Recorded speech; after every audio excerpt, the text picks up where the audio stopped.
And then you need to do one more thing or you're good? No? Okay, okay, wonderful. Welcome, welcome, welcome. I'd like to call this meeting to order. This is the Hamlet Community Meeting on March 22nd of 2023 at 7 p.m. here at the Clackamas Soil and Water Conservation District, as well as via Zoom. So I'd like to start out this meeting by introducing the board. My name is Tammy Stevens and I chair, and over here is Bill Merchant, our vice chair.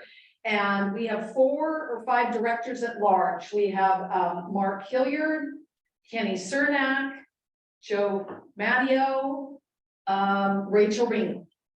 And then our treasurer is Cheryl Buchert, and Jessica Cernak is our treasurer, our secretary and corresponding secretary and Zoom manager. So all that being said, let us start our meeting. A few things before we move into our with our guest speaker is some reminders. Number one, there are charging stations, I believe out this way, Bill, for any electric cars. If you have your cell phone with you, if you turn that off, that would, or at least the ringing off, that would be terrific. If you haven't done so already, please sign in at the entrance table. If in the audience, anyone would like to ask a question or make a comment, it's super important that we come up to that long table there and then stare at the owl so that people virtually will feel that they are included in and they can hear as well. So thank you for doing that. Let's see, virtual visitors, please use the chat feature for questions or comments. And the gates do out front open or close at 8 p.m. But when you're leaving, if it's after 8, just pull up to the right gate. And I think those are all of my reminders. Jessica, could you come up quickly and do a safety check for us all? Yeah, sure. All right, so we have a few safety trip hazards within this room, mostly around like the owl area. Watch out for cables and cords there. I've already asked some volunteers to be able to, if in case of emergency, put a couple of CPR volunteers. Tammy's gonna be our primary, Mark's gonna be our second. AED collector is gonna be Kenny.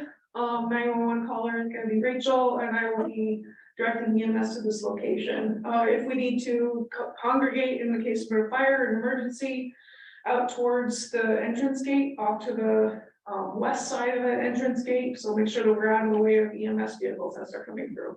Thank you very much. Wonderful. I haven't heard of the restrooms. Oh, restrooms are down the hall and on the right. Excellent. We'll put that in our reminders. All righty, let's see. I think I do want to thank Lisa. Did you want to come up and say hello to everybody? You have to come up here. Lisa Kilders is with the Clackamas Soil and Water Conservation District, and we are here at their kindness, and we just want to thank you for allowing us. Well, welcome everybody. I'm glad you're here this evening, and just want to remind you, basic weed season's coming up, so we have a weed wrench puller library. So if you have some nasty Scotch broom out there you want to get rid of, please come and check it out. It's like a library book. You come check it out and bring it back when you're done. Excellent. Lisa, thank you for all you do. All righty, I think we can get this moving. Tonight we have Joe Merrick. Joe is Traffic Safety Program Manager with Clackamas County, and we talk with Joe a lot. There's lots going on throughout Clackamas County, but certainly in the Beavercreek area. And so Joe's going to come chat with us about what's been going on, what's going to be going on, and answer our many questions. So Joe, come on out. Okay. Again, if you're out there virtually, use your chat feature for any questions for Joe or comments. And then if anyone in the audience, you can just come on up to the table. All right, you ready? Thank you, Jody.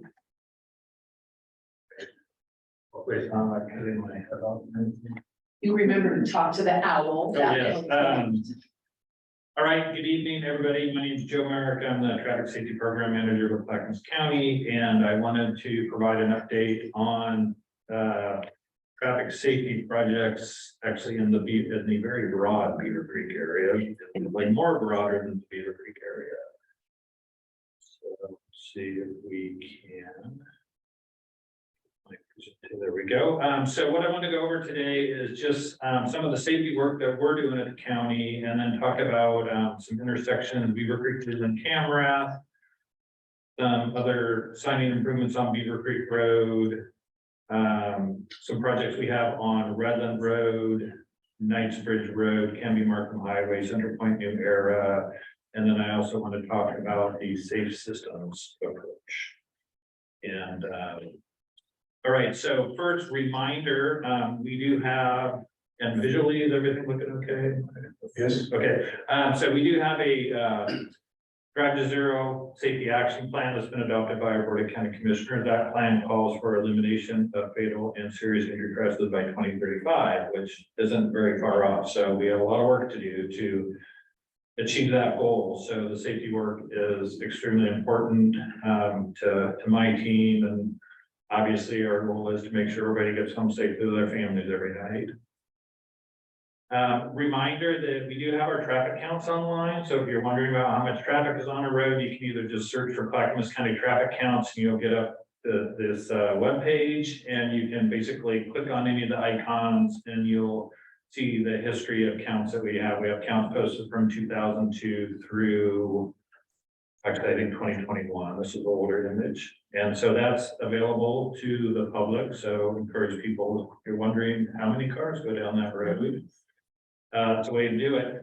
Capital projects, also, as all of you know, the crazy world of contracting, we've seen between 30 and 70% increases in cost of projects. So we have an engineer's estimate. The bids come in 30 to 70% higher than those. And we're hoping to see those stabilize, but it's definitely affecting what we're able to do. So we're having to delay some projects in order to add extra funding to other projects to move them forward.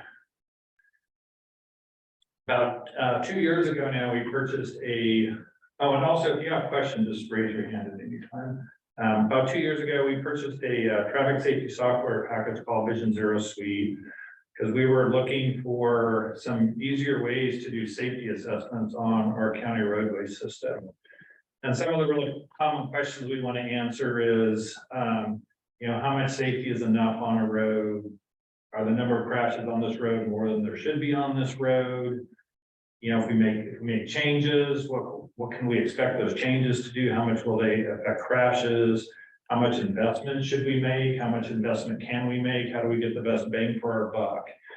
And there were no good ways to do that. It was all very, very manual. And we came across this company called Diaxis, and they have this product called Vision Zero Suite, and it is a very comprehensive, data-driven safety management software program. It's developed by some safety engineers who brought on some programmers to put together this program. And so it's been an amazing program for us that has really helped us quickly evaluate our roadway system. We have 1,400 miles of roads in the county and around 2,400 intersections. So again, we're looking for a quick and accurate and consistent way to do safety analysis.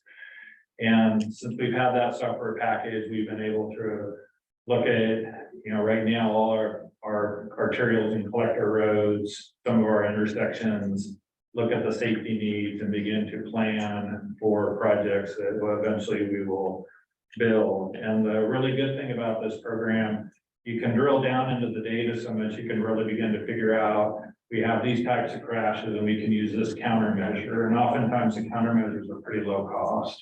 And so we can make those quick investments and really be mindful about spending our money in very wise ways. I guess, Joe, a question would be, with that software, they must be tied into the sheriff's department. So the software uses the statewide crash database. So Oregon maintains the crash database for all roads in the state. And so when the sheriff's office completes a crash report, they submit it it actually goes through DMV. DMV and ODOT collaborate to compile all the information. And then, so they produce what is the official crash record for the state of Oregon, and that covers the state, cities, and counties. Yeah. So accidents go through, some kind of police report if they're reported. Correct. There's quite a few that aren't reported to the police, but Correct. they go through the DMV because of a requirement if it's so So- much money that it's required. Yeah, Oregon's a self-reporting state, so I think the limit currently is $2,500. When the company that developed, has the software, they were looking at Oregon's crash database, they could tell that Oregon was a self-reporting state because of how particularly the property damage crashes, the percentage was very low compared to what they see with other states. And so it's very evident, I think like Oregon and Vermont or something are the only two states that are self-reporting. Do the insurance companies get involved to report, to get their clients to report when it's over certain monies or? I do not know. Okay. I asked the question because I know there was, on Beavercreek and Sisters by Levi Heights, Heights, there were 2 crashes in 1 week. One was reported to the police because there were injuries. The other one, nobody knows anything about it, and all of us who live in that and when saw the results of it.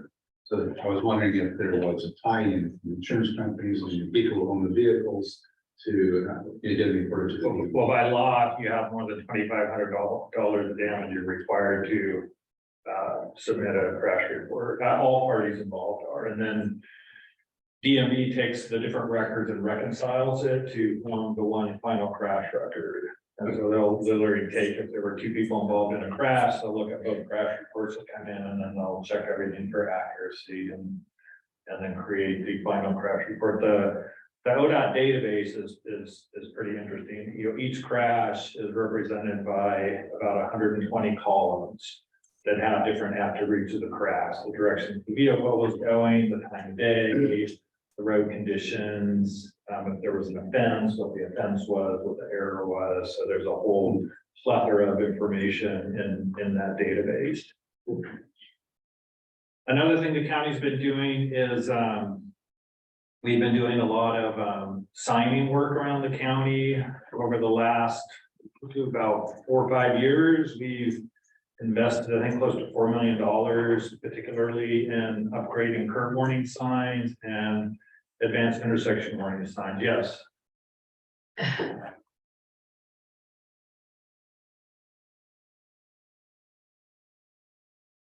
Yeah, my name is Jack Hip. When you first put up the signs on Beavercreek Road in the last 4 or 5 years, the curb signs, I'm retired from the sheriff's office and have a lot of safe driving schooling, so to speak. Okay. One thing, and I reported it when they first went up, but nothing seemed to happen. Inside curves are the most dangerous, and the outside is the easiest curve to take. And yet on Beavercreek Road, both coming and going, on inside curves, they're posted 45. And on the outside of that same curve, 40. And it really should be the opposite. Yeah, I can talk to our technician. The way we have a computerized system that measures the banking on the roads. So we install ball banking, we ball bank all the roads, and then the outputs dictate what the sign is. So I'll check with our technician that does that work and make sure there's no discrepancies in that data. Yeah, because at every one of the curves coming into town or into Beavercreek from Oregon City, they're all backwards. And the road is pretty consistent. And so I think it's a case of they just put them on the wrong side. Yeah, I wouldn't expect that, but I'll still have the data check. We're pretty careful. Okay, thank you. Jeff, thank you very much. Yeah. So we've added, probably close to 4,000 signs with these different projects. And so, and the signing is actually one of the really effective low-cost safety countermeasures for like chevrons and curves. We can see usually about a 15% reduction in crashes. So real good bang for the buck. We have some additional signing actually that we're doing on a couple of curves between downtown Beavercreek and Henry C. You may see the lap in the ground. Mhm. So we're staking for those. As you all know, we've been working a little bit on Beavercreek Leland Camera, trying to do signing. This is just from the last all roads transportation project that we just finished up. We also have a contract to look at a number of intersections around the county just to see are there any great ideas. And this is actually one of them. That project will be getting started here in the next month or so. We moved the speed sign out on the north side of town here. We got that moved out to the edge.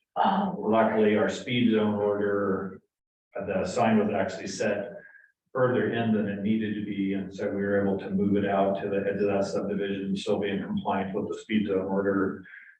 We had talked previously about radar feedback signs like we have in Redland. I proposed a project for this next year's budget to include a set of signs bracketing Beavercreek, so the 35 zone, and also for city of Barlow. So that is in our budget. So assuming nothing happens to the budget between now and adoption, we'll be moving forward with putting those 4 radar signs out to contract with a goal to get them constructed by the end of June of 2024. So Joe, are those just to tell people their speed or literally can they be ticketed? now Okay. counties can do automated enforcement. Oh, okay. The legislature would have to change law for us to do that. So these are just feedback signs that tell the drivers what speed they're going and what speed, what the speed zone is posted at. I'm hearing that's wildly successful in the Redland Road coming into the little hub there. That, it's 40 and they said you can see cars just braking coming in. Yeah, we've had good success. We've had the temporary radar scan program for, oh God, probably going on 15 years now. And that's always worked really good. A lot of times what you'll see is less compliance over time, and with the radar feedback signs, I think because they're so dynamic, we don't see that with those. And so because of that, we made a decision several years ago to start putting in more permanent installations. And it was like, these seem to be a really good safety countermeasure. Just a good reminder for people to, hey, you're in a 35 zone, make sure you're driving 35. Another intersection, I can't remember who made an inquiry about it, was Beavercreek Road at Spangler. I took a quick look at crashes and there wasn't a whole lot going on there, at least in terms of what was reported. So we had 2 crashes in about 6 years. And so he would ask about that. So, Yes, somebody had brought it up, so we asked, that's great. so not a lot of activity there. And again, because Oregon's a self-reporting state, there may be other crashes occurring. But people aren't reporting them because we know that occurs.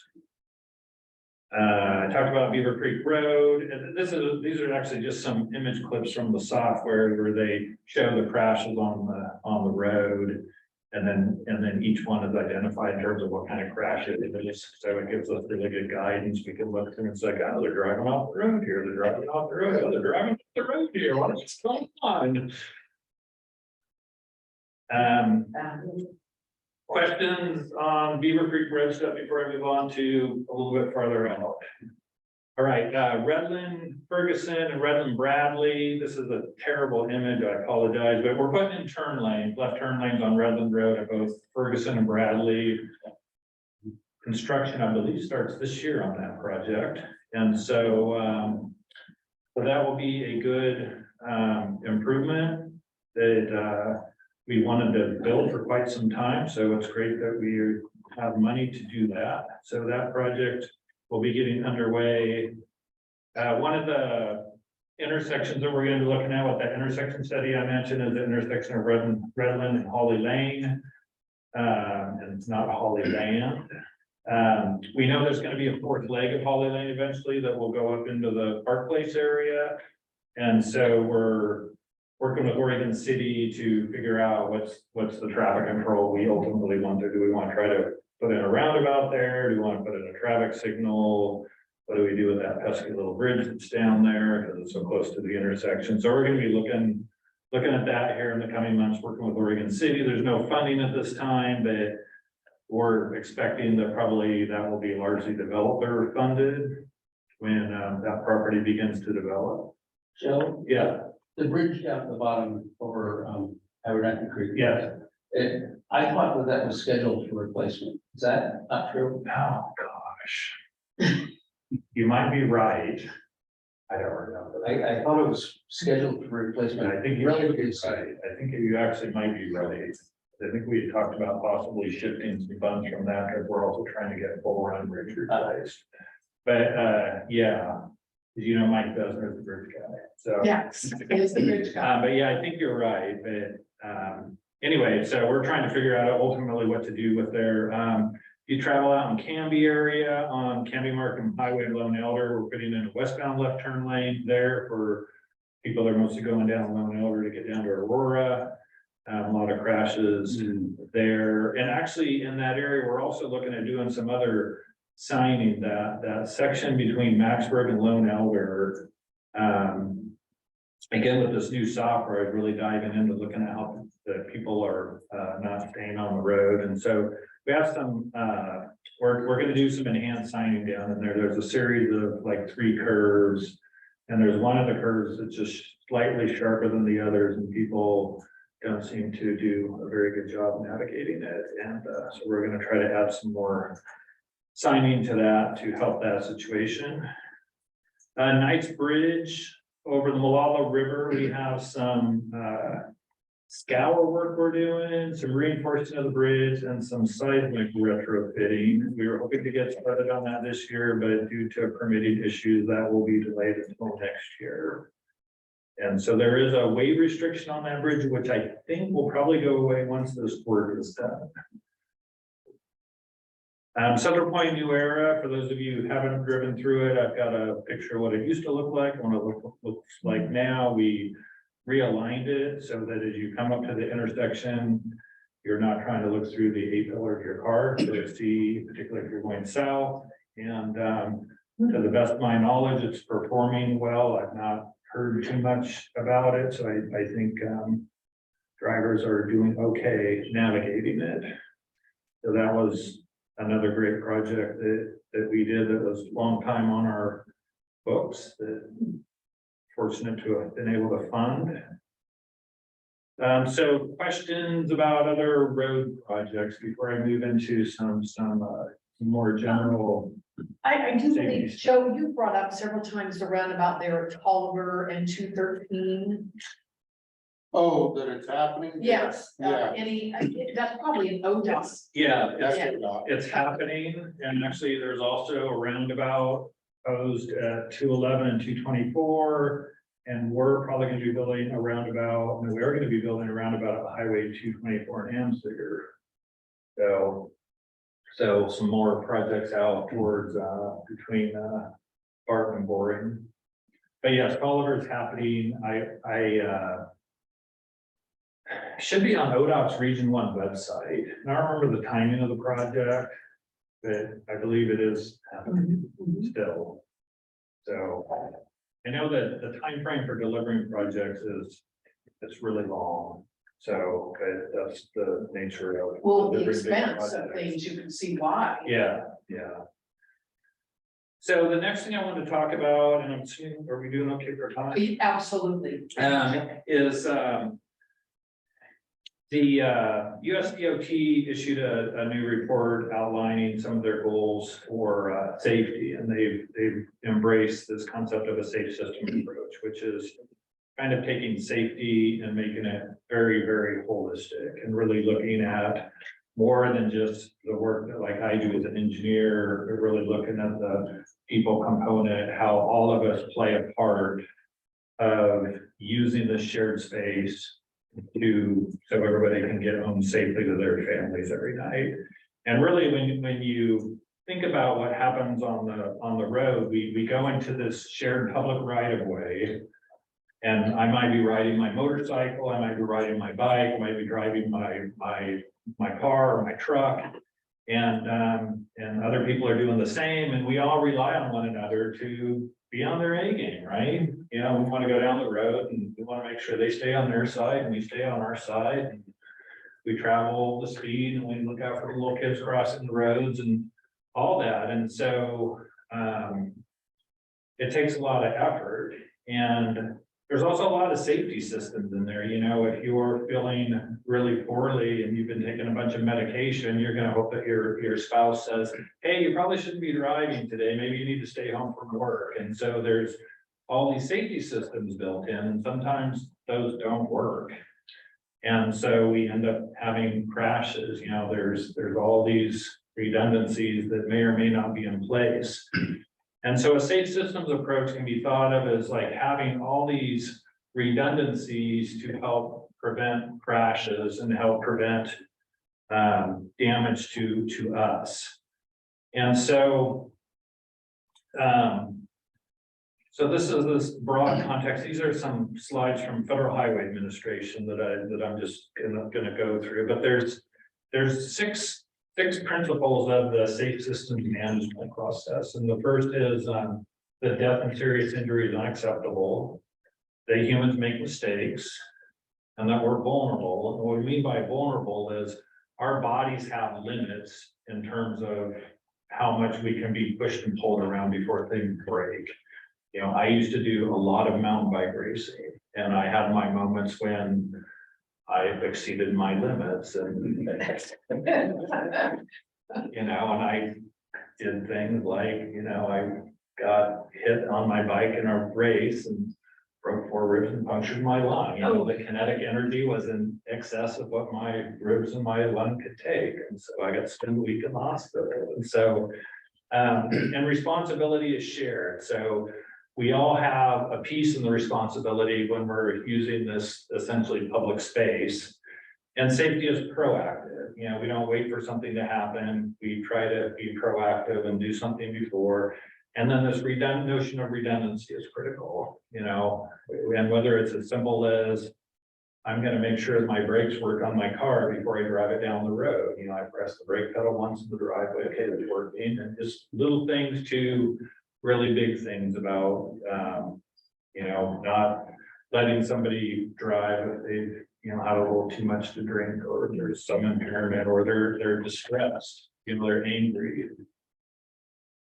So the elements are, you know, safe road users. We want our people to be safe, and safe means that, you know, we can physically do it. We, you know, our brain is clear. We want safe vehicles, and that's a choice we can make. There's good information out there on, you know, vehicles that are safe and how they perform in crashes. We want safe speed, which falls a lot on the county in terms of making sure roads are posted how they should be posted for the types of traffic, the types of adjacent land uses, called the context. And then we want safe roads. That's definitely my specialty, is making sure those roads are as safe as they can be. And then we want that post-crash care, that golden hour. Not as big of a deal here, but you know, if you're out on the east side or you're down in rural parts of Nevada, you may not be able to get hold of somebody if you get in a crash. And so that's extremely important. And so the safe systems approach has a change in the mindset of how we look at crashes. And so we used to say we want to prevent crashes. Now what we really want to prevent is those life-altering crashes, those fatal and serious injury crashes. Those are the ones we really want to target. You know, if there's a property damage crash, it's still important, but not as important. It's a minor injury crash. We don't want those to happen, but the ones we really don't want to happen are the ones where somebody, you know, they're not going to be the same if they live through it. We want to, we want to improve human behavior, kind of the old mantra. The new mantra is we still want to work on the human behavior, but also we want to work on that in the context that humans make mistakes and humans have limitations. And so the lens of how we look at different solutions changes a little bit. And with regard to speeding, what we're really trying to control ultimately is that kinetic energy. And that comes into play, when you come upon a car crash, you see the car like totally crumpled up. And that's because there's all the crumple zones on the car. The cars just wad up. The airbags protect the person and they get out of the car and say, ooh, that sucked. And they exchange insurance information and get their cars towed out and they go on their way, which is really great. I remember seeing a crash test video of like a 65 Impala versus like a 1996 Impala. And the basically the 66 Impala, just the crumple zone was from one end to the other car, because it had a central crumple zone, the front end was all smushed and the occupants would have survived versus in the other car they would have died. So it's really interesting because you think about those old cars, it's like, man, those seem tough, but they weren't designed with crumple zones. There was a lot of steel in them, a lot of big thick steel, but they weren't designed to fold up to, and what that does is in the new cars, it absorbs the energy. And so what it means is the vehicle's absorbing the energy, so you're not. And so if you think about your skin, you can pull your skin so far before it's going to tear. You know, that's essentially kinetic energy. Kinetic energy is your body can be jolted so much before something's going to break, something's going to get bent in a way it's not supposed to. And so the crumple zones of the vehicles, the airbag systems all go in to protect you and disperse that kinetic energy. So it doesn't come on you. And then we also want to look at shared responsibility. We're all responsible for what we do on the road. We're all responsible for our little bits of making sure everything is safe, and we want to be proactive. We want to identify risks. We want to try to address those risks. So it's really this paradigm shift, and culture is a really surprisingly important part, because all of us, we have family backgrounds, we live in a family with certain kind of rules and norms, and sometimes those are very different in terms of like when you get behind the wheel. And so some cultures, people from other countries, their culture, they don't use seatbelts for, you know, probably a whole host of good reasons. And then they come here and they're really resistant to use seatbelts. So there's all these cultural things that come into play that also we want to begin to change. So we make sure, you know, people are appropriately have the right attitudes for driving. And I don't know, probably a lot of you have been to Europe, and a lot of countries driving is very different in Europe, because to get a license, it's a lot more effort. Insurance is more, gas is more. And so in some places, like we saw extremely good yielding behavior for pedestrians when we went over there a number of years ago, much better than what you see in the US. And that's partly because of their culture and their laws. So again, just to reinforce, our death and injuries are unacceptable. Humans make mistakes, we're vulnerable. Responsibility is shared, so that's system managers, people like me, engineers, planners, designers, people that build the road, operate the roads, maintain the roads, vehicle manufacturers, you know, our law enforcement partners that do such important work for both enforcing the laws as well as being those contact and interactions with people. In traffic incident management personnel, and that's focused around managing the incidents so we don't have secondary incidents. And then, of course, all the system users, all of us play a part in this. And so this is a really good analogy when I think about the safe systems approach, when we think about redundancies. And so the example that I always think about is you have a person who, let's say they're struggling with anxiety, and let's say the health care clinic that they go to, they can't get an appointment. So they're really stressed, so they don't want to go home all angry. So they go to they go to a little tavern to have a beer or two to kind of mellow out before they head home. And nobody at the tavern says, hey, I think you've had a little too much drink. We should probably work on getting you a ride home. And the bartender doesn't say anything, so they get in their car and start driving. So they've gone through a couple pieces of Swiss cheese with that incident because nobody stopped that. And then they're driving, and maybe somebody's behind them seeing them weed, and they don't call the police. And so there's another piece of Swiss cheese that they've gone through. And then pretty soon, if they go through enough of that Swiss cheese, they crash. And that maybe they just hurt themselves, or maybe in many cases they run into somebody else and they kill the person in the other car. And that's you know, when I think about that, it's a really kind of good way of thinking about those protective measures that we have and how we look out for our friends and our family. And sometimes those are hard to say, hey, you should not be driving. We are not gonna let you drive. And sometimes people can become a little belligerent. And so that's one example of that, how we all play a part together. And that's actually all that I have. Wow. Thank you, Joe. Yeah. I know we have some things, Yeah. and you and I had talked about, one of them was, and I got your email that said you had contacted the county maintenance crew about Leland Road. Yes. Right there by Beavercreek where Yeah. the white line, or I think they call it the fog line. Yes. That's sort of in the ditch. Yes. Are they gonna work on that? The last I talked to them, they said it was not something that was on their to-do list at this point.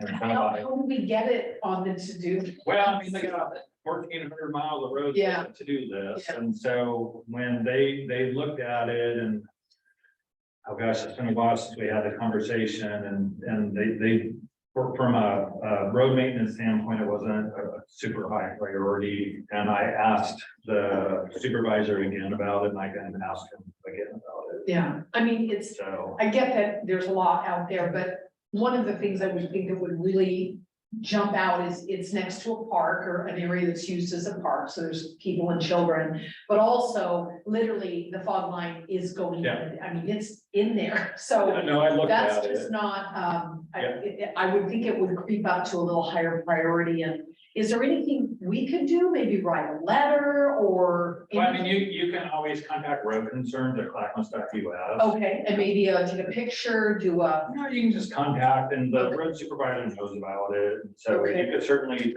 or there's an online form too, through the county's website, but either way, and just say, hey, this little shoulders versus. right, road concerns. Yeah, on the road, web.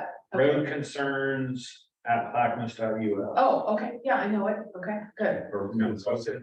Pedestrian hazard. Because people are walking along there and because there's no shoulder. Yeah, They're on the road, yeah, although I don't think there was much of a shoulder before. no, So even if that was fixed, there's still nowhere to walk. Yeah, now that their park is starting to show more activity. Yeah. For especially the summer, we're gonna have some different events. People walk between the fence and that ditch and there's not much space. Yeah. So it's, Yeah. I'm worried that somebody's gonna fall into it and get there, even though we Yeah. have access points to get in the park. So the best avenue would be that either through the website or. Absolutely. We'll definitely send something through on that. I meant to check on this one, but do we know if the 45-mile-an-hour signs were pushed further past like the post office on Leland and past the Grange on camera? Did anybody notice that? Everybody's down those roads like. Don't think the post office one was. Okay, and the reasoning, it's 35 in that area of the crazy intersection. But when you pull on to Leland, you see the 45, and I think that one has been pushed past the post office, correct? So that you don't. Oh, you talked about moving this, Moving the it sign. So we see it 45 longer. My understanding is Beavercreek Road is 35, but Yes. the other two roads are 45. Right. Is that right? Right, So technically, once you're on the other road, it is 45. But the problem is when people are coming in, not quite 35, but they're going south on Beavercreek Road into the downtown area, and they're not going to make that curve. They're going to go on a camera and they see that 45-mile-an-hour sign. If I can see the 45-mile-an-hour sign, it means I can do 45, right? And so they're just whizzing through that intersection, trying to gain some air or they get down to the other side. So our obligation when it comes to speed zone is to have a sign at the start and the end of those, to push the 45-mile-per-hour sign that we can't really do. How do we change the speed limit on that little portion of those? and really, the safety issues are, Yeah. Leland is the post office, so many people in and out, and on camera, it's the Grange, where there's a lot of activity, and there's, people parking. Well, we and get There's also the new coffee shop there where. Oh, yeah. people come that road from a dead standstill. We can take a look at that. I mean, we've got. Life safety issue. We've got probably a year or two worth of speed zone investigation to do now because we've taken that over, but we can add that to the list to investigate. Should I also email the road? No, Oh, no, we'll no, just add okay. that. Because what you're saying is we have the 35 kind of through the community of Beavercreek. So on the kind of this north and east side of the road, it should probably extend a little ways down Leland and a little ways down Camera because the community of Beavercreek is still there, so that actually Absolutely. makes. That makes, Yep. that Mark? makes sense. We're going to tie your date. That would be super helpful. Thank you, Joe, so much. Let's see. And I doubted that you knew much about this one, but the planning department has now approved a land use application for a farm stand up on Beavercreek Road. It's just south of the fire station on the same side of the road. And you know, it sounds like a wonderful business, but it is a community concern because as soon as you get past the farm stand, there's a heck of a hill. And it's 55 until after you get past this farm stand, then it goes to 45. And it's an area we really like to have the county look at for a speed, maybe back that 45 further We're not south. gonna be able to push it further south You can, now. okay, There was a push to get it where we got it. before the fire station, okay, Well, okay. no, we did it with when the fire station was there, but we're not gonna be able to push it any further. Even further back, okay, that was a question when that application was approved, that's when we wanted to talk to you about it. Let's see, got that. Joe wanted to know about, we have two roads out where we live, which is way out there, Buckner Creek and Larkin Road. And we literally have these huge fir tree roots that, I mean, they're like big speed bumps now. So, Is that bad? yeah, well, now that's a good question. I don't have a problem. I slow down, but I don't, Joe on his tractor is slowing down. I'm still going 15 and I'm getting thrown off. So I is said, that, you need some air rights to check Yeah. More concerned about motorcycles, Me bicycles to too. ride through there. I would honestly say the one right there on Buckner, it's really high. So It's I- all cracked away from it. and- I'd probably send something into road concerns on that. Okay, that one, okay, that's great. Now, I've seen some painting on the road just recently. New painting marks. For locates, I'm not sure what they it are. says LOC. Yes, they're white. Yeah, that's probably for locate, so it could be roads that's Oh. about it, but you can still send it. Okay. And I'll just do that, Joe, because those routes are really bad. Rachel? I have a question. Yeah. Now, we're gonna talk about this. We have, right at Harrison Beavercreek Road. The property owner has really large trees that restricts our ability to see onto Beavercreek Road coming off of the Harris. Is that something we would email those people as well, or do we go to them? We don't personally know them, but I'm more than happy to introduce myself. and If just you could say- introduce yourself, that's always good. Is that the Because fastest way? sometimes when we get involved, people get really unhappy because we Yeah. make them cut trees. Yeah, we're asking them to trim Yeah, their so, trees, which so the, if you do talk to them, you should be able to about 15 feet back from the intersection from the edge of the road. And at about an eye height of 3.5 feet and be able to see on Beaver Creek Road in that part, you're gonna wanna see about 600 feet. So if you do happen to go out there, you can kind of keep that in mind. Okay. And then if you do need us to look at it, if you talk to them and they're They're not not super receptive, I would again just say, send something to road concerns. So the road concern stuff goes to our staff and road maintenance, and then they look at what the complaint type is and then assign it to the appropriate party. So if it's like the route thing, that'll go to our supervisor that deals with paving. If it's a traffic safety issue, it goes up to my team. The ditch goes to a different supervisor. So there is a question in the chat. Barbara said, why is it so difficult to approve moving the 55 mile an hour zone further south? There's state laws that guide how we do the speed postings. And so the whole process is laid out by state law. So we just can't randomly move the signs out. So we have to do an investigation. That investigation is going to be looking at the predominant speed of the road. It's gonna be looking at the adjacent land uses of the road. And once you get out past the fire station, you're kind of out of that kind of community setting into the very much the farm setting. And so when we pushed that out originally, I think it was for the fire station, I had a lot of conversations with ODOT about why we were trying to get it out that far. That's good. And the laws are in place just to make sure things remain across the state consistent. So when you go from one community to another, the type of speed zoning that you're gonna see is pretty similar. Right. Any other questions from our virtual? Not in the chat. Attendees. How many folks are online? Actually, I saw 4 at one time. Six. If you were here in January, you would have been really impressed. It was like 50. 50. Any other questions? I've gone through that 2-page email. I'm so sorry I did that to you.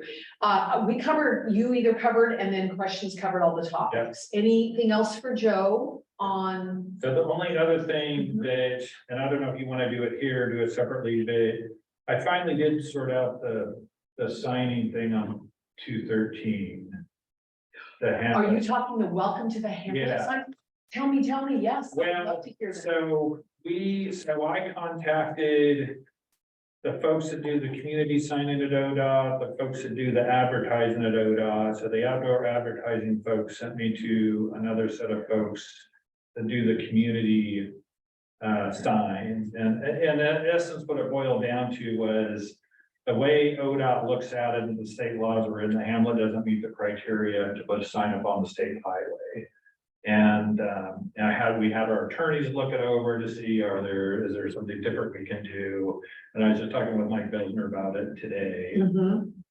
But essentially, the 2 avenues were a no-go. And there are no other avenues at ODOT. Not that. There were just the 2, and I explored the 2. Okay, and I guess the question would be that I know the Hamlet of Malino was allowed to put one up on, Not really. oh, they just did it? So what happened with that one, the sign got put up on county-owned property. There was at Wagon Wheel Park. Oh, yes. So the manager at the time said, just put the sign up. So we put it up next to the road Oh, on county in the Okay. adjacent to the county park. okay, And so I think ODOT ultimately took that down. they did when they did the upgrade Yeah. on the. And then they're bridge. like, what is this doing here? Oh, sitting there, welcoming people. I think that sign's still there. No, it's gone. It's gone, the When did it Hamlet. get taken down? Because I saw it recently. I think it's been down for a while. There is one going south on 213 before you enter the Hamlet, but not, the one north is. Is there still a Hamlet sign or is that Malino? Hamlet of Malino. Oh, there is still a Hamlet Malino. There is on the north side. Okay. Yeah. Okay, so that sign kind of wasn't. Okay. Not, So what could we do? Could we do it on county property? Could we do it on private property that's relatively close to the highway? Or, I mean, there's gotta be a workaround on this as far as getting creative. Is that something I might chat with Mike about, or? I mean, if we put a sign on private property that was visible from the highway, but not adjacent to the highway. well, you're subject to planning requirements about size of right, the sure. planning department. Right. And honestly, I don't deal with that, so Okay. I really don't know the answer. to Okay. that. But that. I know the conventional stuff of a conventional traffic-y kind of sign, I exhausted those Okay. options. Well, you were batting 1,000 and then, you failed. No. Okay, well, we don't want to give up on it. I mean, 213 is so heavily traveled and we so want people to understand the boundaries that, when they're driving through our area. I mean, I guess it's hard for me to understand that, Hopkins demonstration force can have a sign, but we can't. And that just seems, Demonstrators for us got their sign through the, essentially the,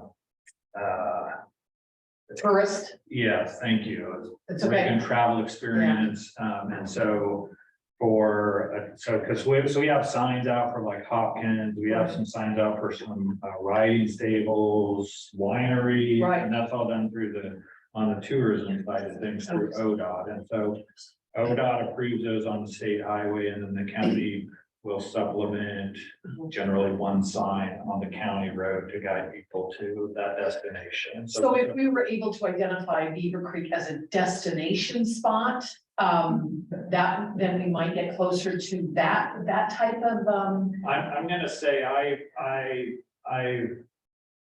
doubt it.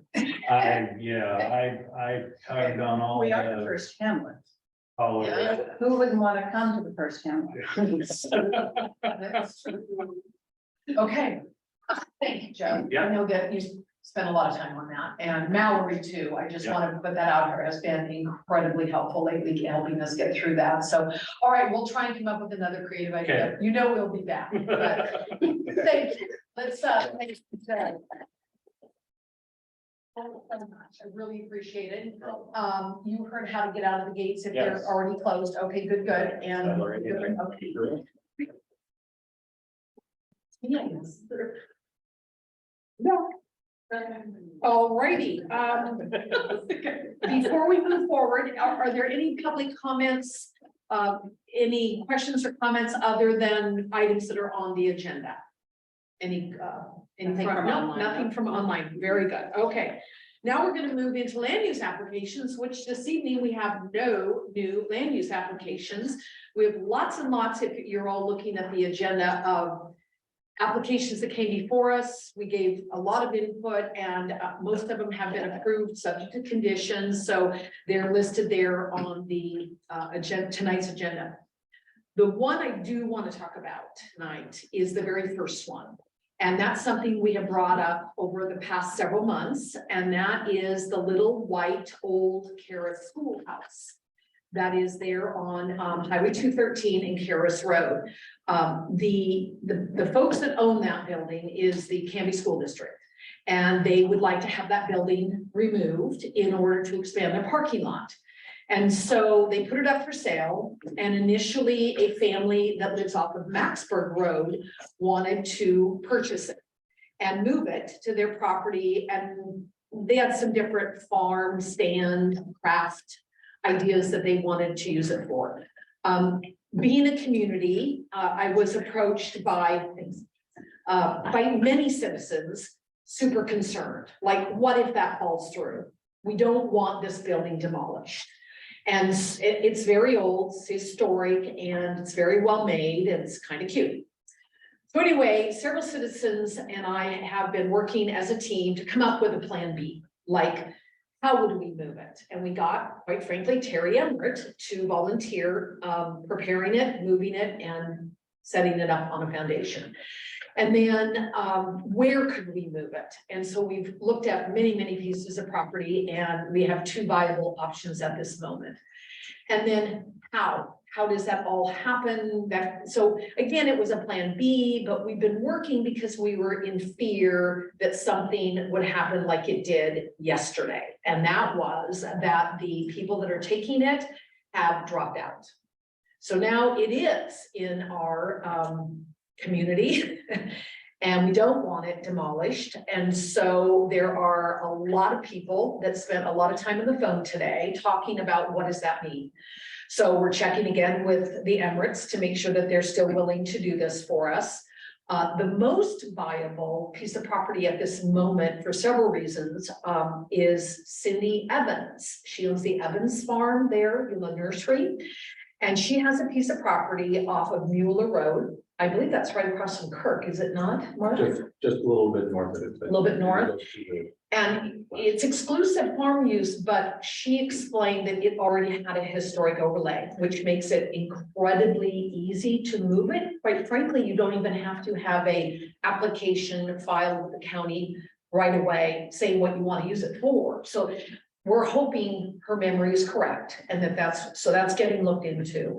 Plus it's super close, means just down the road. So these are some things that are going on. There's a lot of people involved, the Canby School District, Plaquemines County, Planning Department, this group that formed a committee many years ago, and the committee was called Save the Little White Schoolhouse.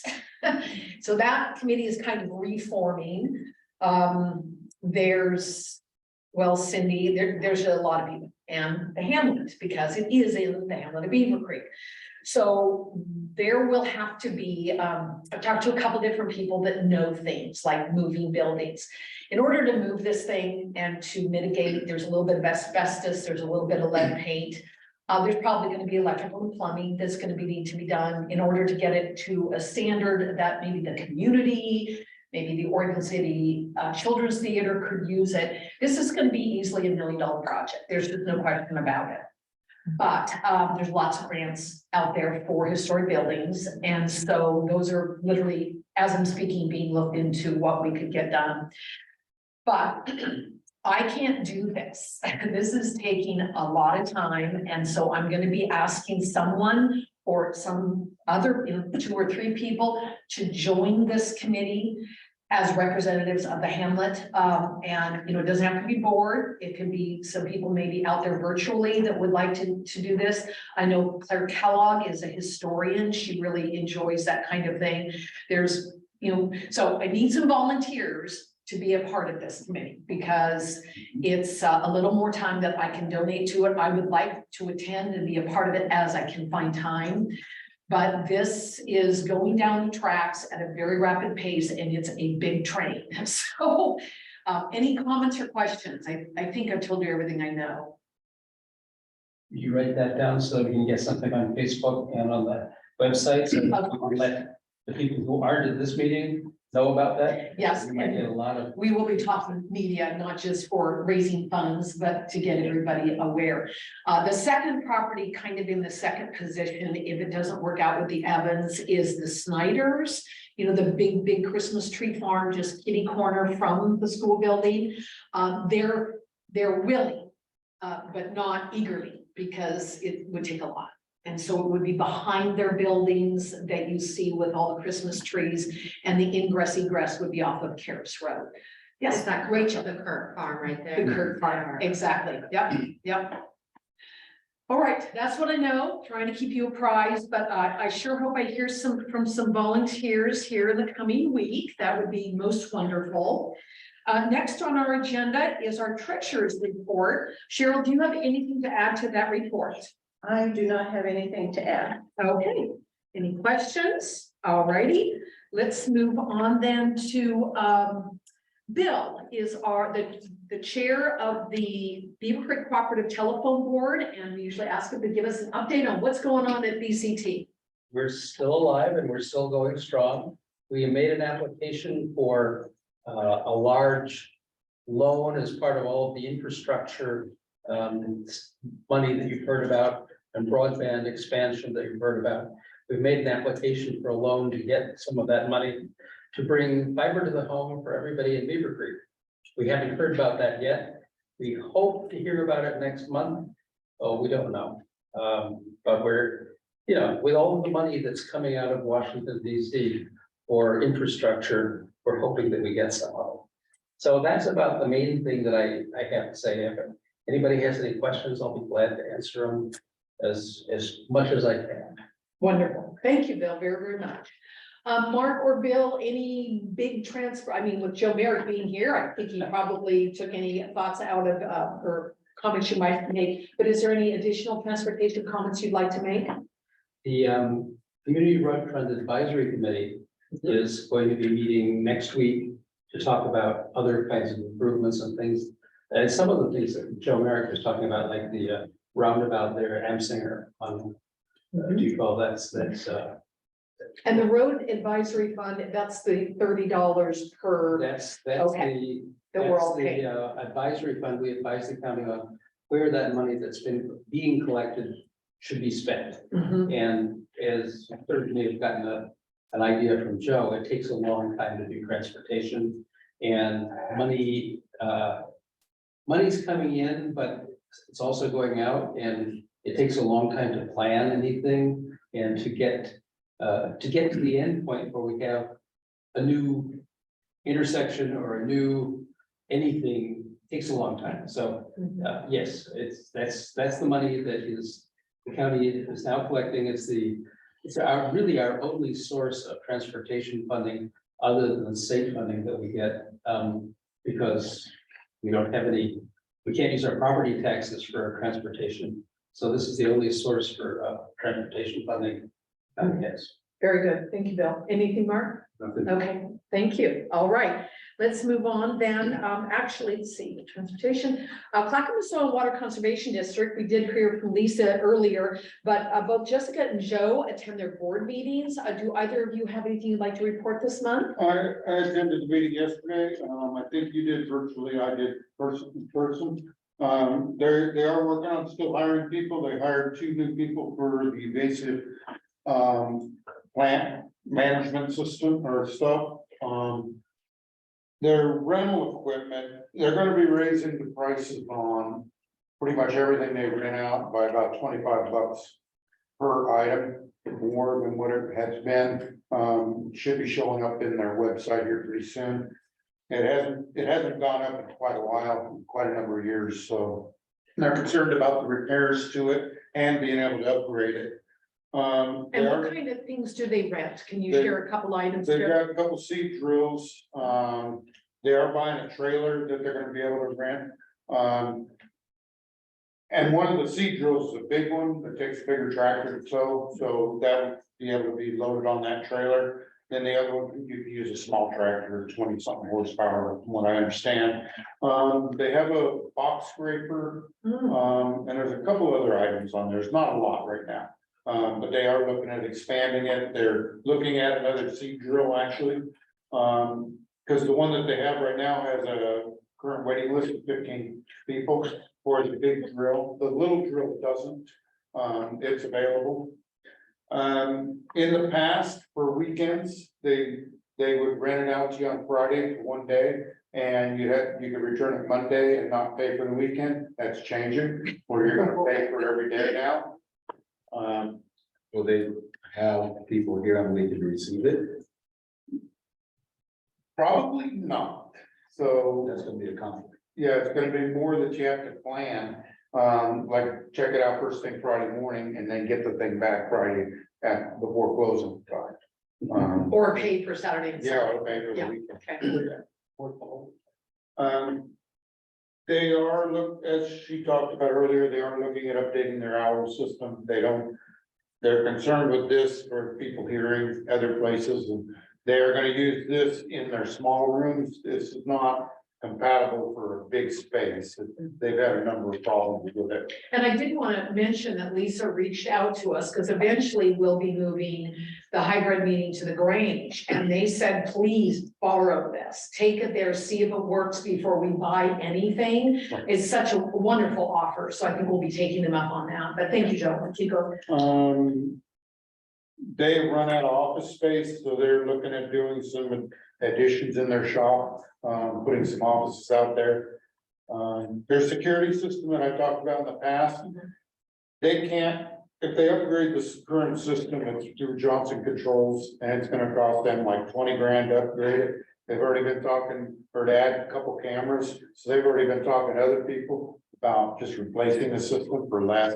So that's their new plan, that they're gonna go that direction. Do they need estimates? Companies, I don't know on that, yeah, I'm sorry. And then our next meeting is gonna be the 18th of April at 4 o'clock here. And I am on their budget committee, so I have the first meeting next week, Tuesday, 2:30, I think. Wow, thank you, Joe. That's really nice of you to serve. Thank you.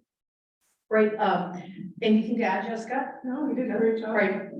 Excellent report. Thank you so much. All righty. The next item we have is old business and the website update, Bill.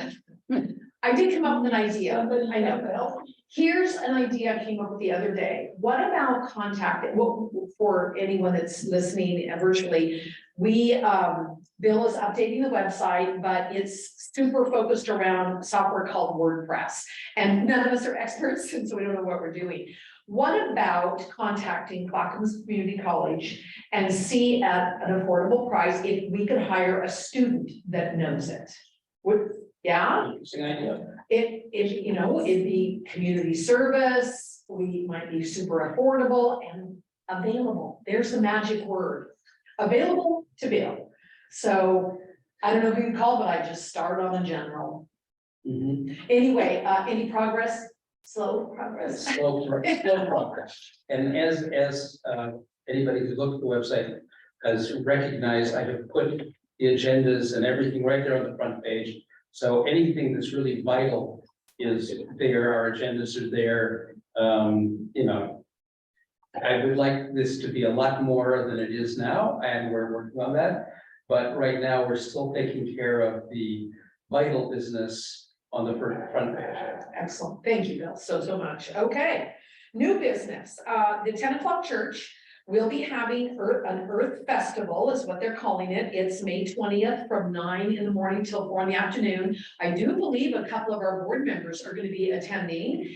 And they have asked about, and I directed them toward Plaquemines County for a disaster preparedness speaker. So that will be included in the festival. So if anybody would like to attend or even have a booth there, the 10 o'clock church is who you would contact. Park activities, Mark, I know you've got lots to share tonight. We've got the Easter egg hunt that's coming up very soon. So I think hopefully Rachel will be able to get his flyer up there. But there you go. Yay. Oh, there it is. The flyer for that, April 8th, 11 a.m. We have our bunny. Is all excited about that. I believe Matt is also going to be the MC again this year. Wonderful. He's excited about that.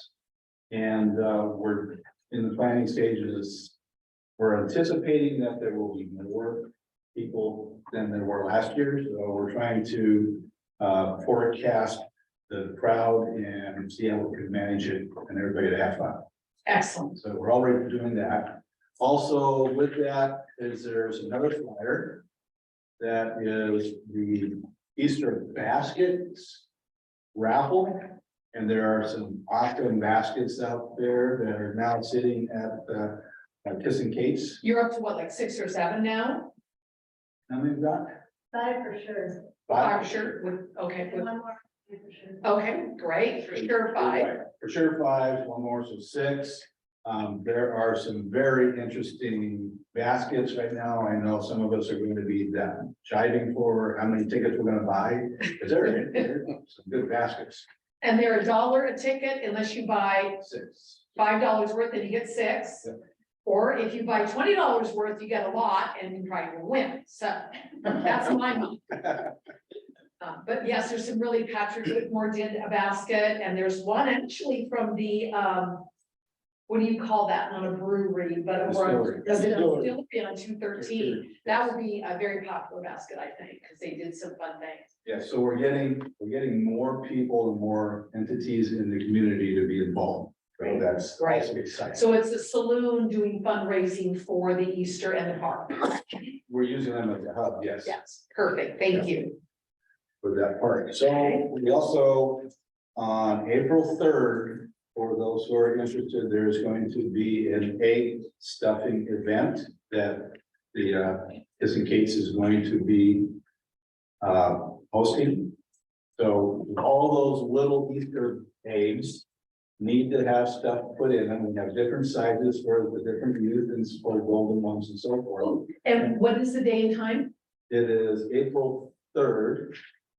And what is the time, Sandy? We didn't get that far. We'll get it.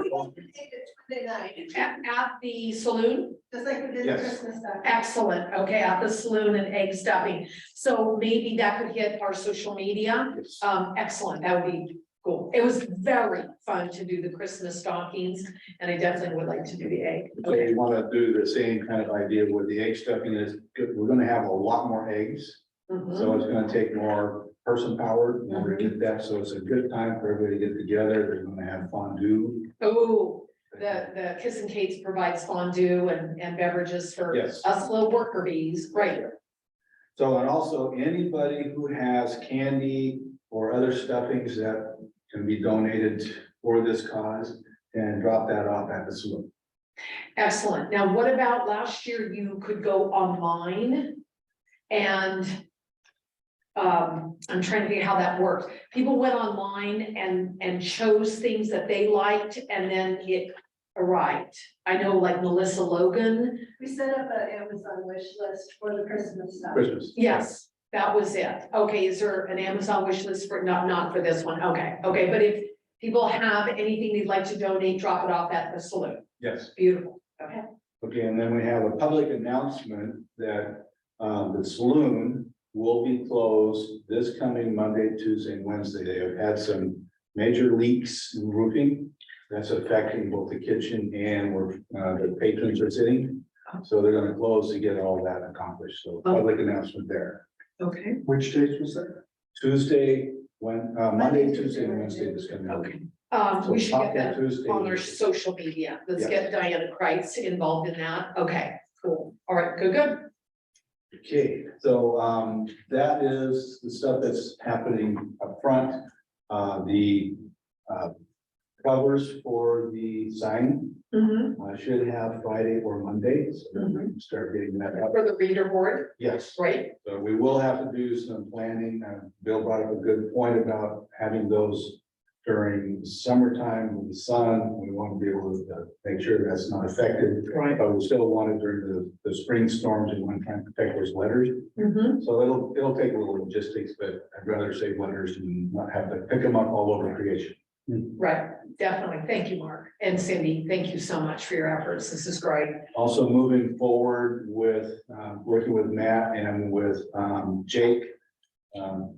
The slow process of trying to figure out how we're going to be able to improve the gazebo and the stand over time, hopefully sometime during this summer. More information to follow with that. That'd be great because you'll want volunteers and things. Yes. Okay, good. Matt's looking at it and we'll look at designing something so we can all take a look at what we would to do to improve that. Great.